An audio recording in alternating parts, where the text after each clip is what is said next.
Yang kedua, analisis piutang dagang. Pada tahun 2021, piutang dagang pada perusahaan PT Gojek Tokopedia Tbk sebesar 2.397,67, pada tahun 2022 sebesar 627,292, turun drastis menjadi 1,769,775 atau sebanyak minus 73,84%.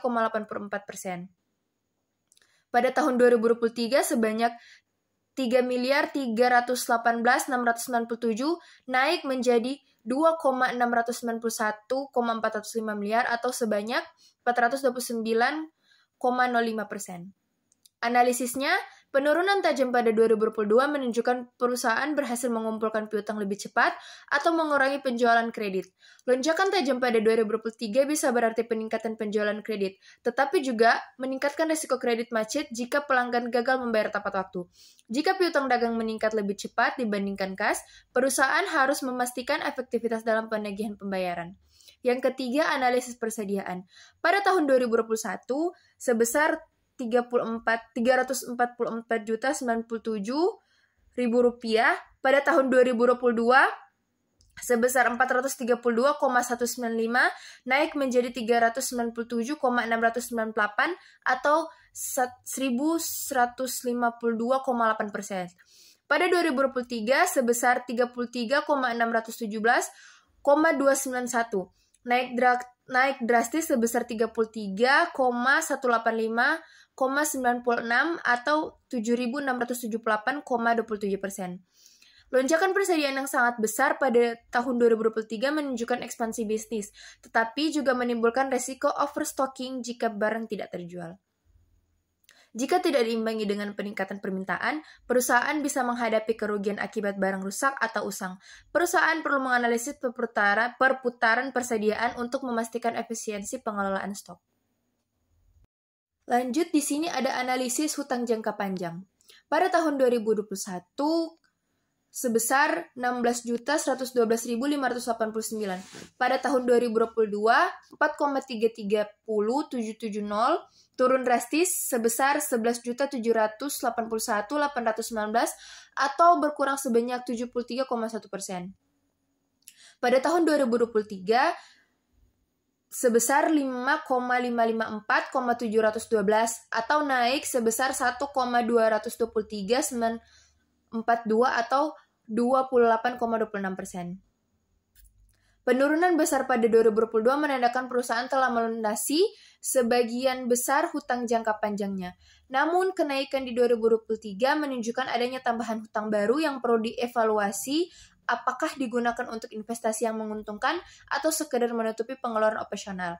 Perusahaan harus memastikan bahwa pendapatan masa depan cukup untuk membayar hutang ini tanpa membebani arus kas. Analisis hutang jangka pendek.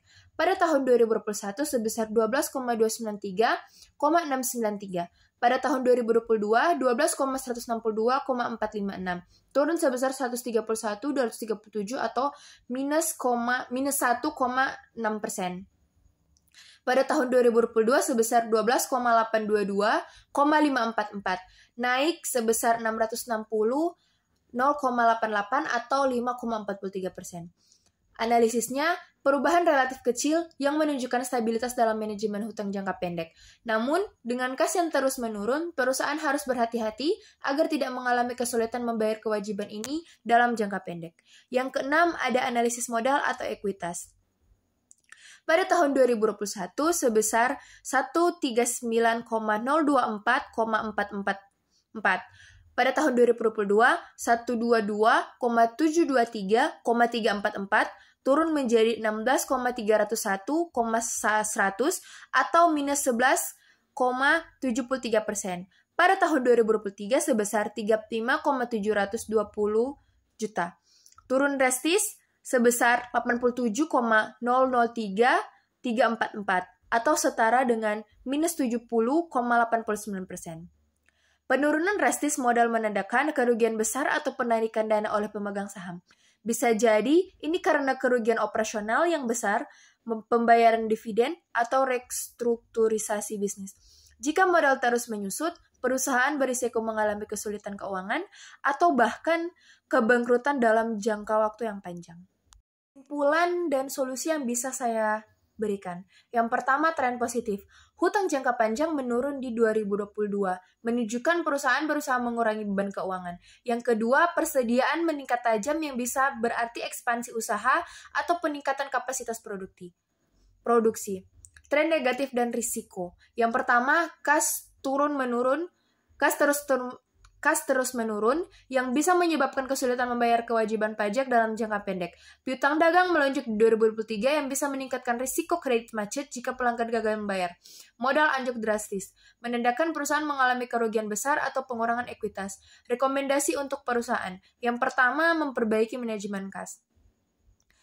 Setelah itu, mengoptimalkan penagihan piutang untuk meningkatkan arus kas masuk, mengurangi pengeluaran yang tidak produktif.